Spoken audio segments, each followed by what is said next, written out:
మరో 2 రోజుల్లో mega DSC notification విడుదలకు ప్రభుత్వం సిద్ధమవుతున్న నేపథ్యంలో డిఎస్సి అభ్యర్థులు రోడ్డెక్కారు. 117 జీవోను రద్దు చేయాలి, ఎస్డీజీ పోస్టులను పెంచాలని డిమాండ్ చేస్తూ అనంతపురం జిల్లా కలెక్టరేట్ వద్ద ధర్నా నిర్వహించారు. గత ప్రభుత్వం స్కూల్ విలీనంతో తీసుకువచ్చిన 117 జీవోను రద్దు చేయాలని డిమాండ్ చేశారు. తమ డిమాండ్ను పరిష్కరించాలంటూ డిఎస్సి అభ్యర్థులతో మా అనంతపురం జిల్లా ప్రతినిధి రవిచంద్ర ఫేస్ టు ఫేస్. ప్రభుత్వం అధికారంలో రాగానే డిఎస్సి మీదే తొలి ఫైలు మీద సంతకం చేశారు. మరైతే 2 రోజుల్లో ఈ డిఎస్సికి సంబంధించిన నోటిఫికేషన్ విడుదలవుతున్న నేపథ్యంలో అనంతపురం జిల్లాలో నిరుద్యోగ ఎవరైతే యువత ఉన్నారో వీరంతా కూడా ఈరోజు జిల్లా కలెక్టరేట్కి వద్దకు చేరుకొని ఆందోళన చేపడుతున్నారు.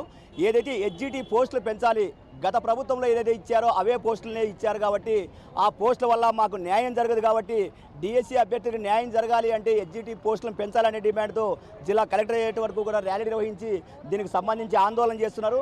అసలు ఈ ఎస్జిటి పోస్టులను పెంచాలనేది ఎందుకు ఈ డిమాండ్ వస్తుంది, 1117 జీవోని ఎందుకు రద్దు చేయాలి, దానివల్ల ఏం లాభాలు ఉన్నాయి అనేది ఈ డిఎస్సి నిరుద్యోగులు విద్యార్థి సంఘాల నాయకులకు సంబంధించిన వాళ్ళు ఉన్నారు, మన దగ్గర ఉన్నారు. రమణ గారు చెప్పండి, అసలు ఈ ర్యాలీ ఎందుకు చేపట్టాలి, అసలు ఎస్జిటి పోస్టులు ఎక్కువగా పెంచడానికి అవకాశం ఉంది అసలు ఈ జిల్లాలో?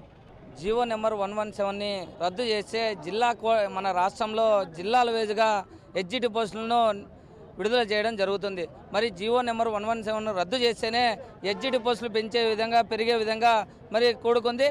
మరి నారా లోకేష్ గారు ప్రమాణ స్వీకారంలోనే మెగా డిఎస్కి సంతకం చేశారు విద్యాశాఖ మంత్రిగా. మరి ఈ రోజున చూస్తే మరి గత ప్రభుత్వంలో 104 పోస్టులని ఎస్జిటి పోస్టులని విడుదల చేస్తే ఈ ప్రభుత్వం కూడా గత ప్రభుత్వం అదే నిరుద్యోగుల పట్ల నిరంకుశ వైఖరి నిర్వహిస్తుంది. 183 పోస్టులు మాత్రమే ఎస్జిటి పోస్టులను విడుదల చేస్తున్నది. మరి ఎస్జిటి పోస్టులను పెంచాలి, 117ని రద్దు చేయాలనేసి మరి నిరుద్యోగులంతా రోడ్డు మీదకి మొదలుపెట్టారు. రానున్న కాలంలో కూడా నిరుద్యోగులు రోడ్డు మీదకి రాకుండా ఉండాలంటే ఎస్జిటి పోస్టులను పెంచాలి, డిఎస్సి పోస్టులను పెంచాలి.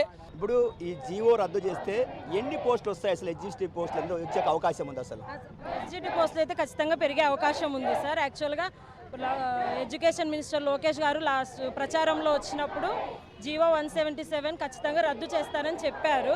ఆ ప్రకారమే రద్దు చేసి మాకు పోస్టులు పెంచాలని మేము ఆశిస్తున్నాం. ఎందుకంటే ఇప్పుడు గత గవర్నమెంట్లో 100 చిల్లర పోస్టులు వచ్చినాయి. ఇప్పుడు కూడా ఏం మాకు పెద్దగా పెరగలేదు. పక్కన చిన్న చిన్న జిల్లాలకు కూడా 600-700 పోస్టులు ఉన్నాయి. మరి రాష్ట్రంలో పెద్ద జిల్లా అంటారు, పోస్టులలో చూస్తే 183 ఉన్నాయి. మేము గవర్నమెంట్ క్లీన్ స్విప్ ఇచ్చాం, కనీసం మాకు 0 పోస్టులతో ఇస్తే చాలా బాధాకరంగా ఉంది. 5 ఏళ్ల నుంచి మేము ఉద్యోగాల కోసం ఎదురు చూస్తున్నాం, చదువుతూనే ఉన్నాం. దగ్గర 40,000 మందికి పైగా ఈ పోస్టులకు పోటీ పడే వాళ్ళు ఉన్నారు. ఇలా 183 పోస్టులు ఇస్తే నిరుద్యోగ వ్యవస్థ అనేది ఇలాగే ఉంటుంది, కానీ మేము ఇంకెప్పుడు మా కష్టానికి ఫలితం అనేది దక్కదు. చెప్పండి, ఇప్పుడు మీరు చెప్తున్నారు అందరూ కూడా ఎస్జిటి పోస్టుల మీదే చెప్తున్నారు, మిగిలిన పోస్టులు పెరగడానికి అవకాశం లేదా? 117 ఏదైతే జీవో రద్దు చేస్తే ఎస్జిటి పోస్టులు పాటు మిగిలిన పోస్టులు కూడా ఏమైనా పెరిగే అవకాశం ఉందా? మిగిలిన పోస్టు పెరిగే అవకాశం ఉంది సార్. ఎందుకంటే ఈ జియో నెంబర్ 117 రద్దు చేయకపోతే గిన ఎస్ఏ వాళ్ళకు కూడా 5th నుంచి 7th వరకు చెప్పే అర్హత వస్తుంది. ప్రతి స్కూల్లో ఎస్జిటి 3 పోస్టులు వెళ్ళిపోతాయి. అంటే ప్రతి స్కూల్లో 3 పోస్టులు తీసుకుంటే 10,000 స్కూల్స్ ఉన్న అనంతపూర్లోనే ఇంకెన్ని పోస్టులు వెళ్ళాలి? అట్లయితే జియో నెంబర్ 117 గ్యారంటీ రద్దు అయితేనే ఎస్జిటి అభ్యర్థులకి న్యాయం జరుగుతుంది.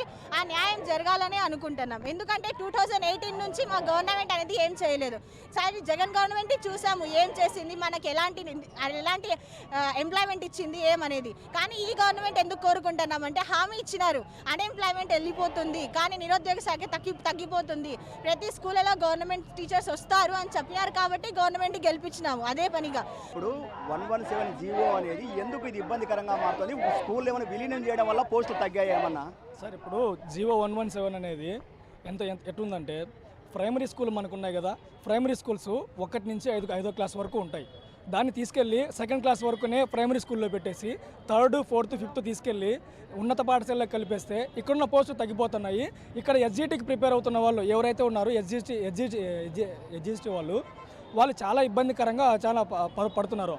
గత తెలుగుదేశం ప్రభుత్వం 2014 నుంచి తర్వాత 2019 నుంచి ఉన్న పోస్టులు కూడా ఖాళీగానే ఉన్నాయి. ఈ పోస్టులు పెంచితే ఎస్జిటి ప్రిపేర్ అయ్యే వాళ్ళు ఎక్కువ లబ్ధి పొందుతారు. వాళ్ళు ఈ జీవో 117ని రద్దు చేసి దీని తర్వాత 1000కి పైగా పోస్టులు పెంచితే కొంచెం అవకాశం ఉంటుంది వీళ్ళకి. పాత విధానంలోనే 1 to 5th 6 to 10th తీసుకొస్తే ఆటోమేటిక్గా పోస్ట్ అనేది పెరిగే అవకాశం ఉంది కాబట్టి ఈ జియో రద్దు చేయడం వల్లనే పోస్టులు పెరుగుతాయనేది వీళ్ళ డిమాండ్గా ఖచ్చితంగా కనిపిస్తుంది. కాబట్టి ప్రభుత్వం ఆ దిశగా కూడా అడుగులు వేయాలి. ఖచ్చితంగా ఈ 117 జియోని రద్దు చేయడం ద్వారా పోస్ట్ పెరగడానికి అవకాశం ఉంది కాబట్టి మేము ప్రభుత్వాన్ని డిమాండ్ చేస్తున్నాం. గతంలో ప్రభుత్వం ఇచ్చిన హామీ మేరకే ఏదైతే డిఎస్సిలో డిఎస్సిని నిర్వహించడం పట్ల మేము హర్షం వ్యక్తం చేస్తున్నాం. కాకపోతే పోస్టు తగ్గిపోవడం వల్ల మాకు నిరుద్యోగులకి గత 5 ఏళ్ల కాలంగా ఎదురు చూస్తున్న దాంట్లో కూడా మాకు న్యాయం జరగట్లేదు అనేది నిరుద్యోగుల ఆవేదనగా కనిపిస్తుంది. కెమెరా పర్సన్ కమల్తో రవిచంద్ర, బీఆర్కే న్యూస్, అనంతపురం కలెక్టరేట్ నుంచి.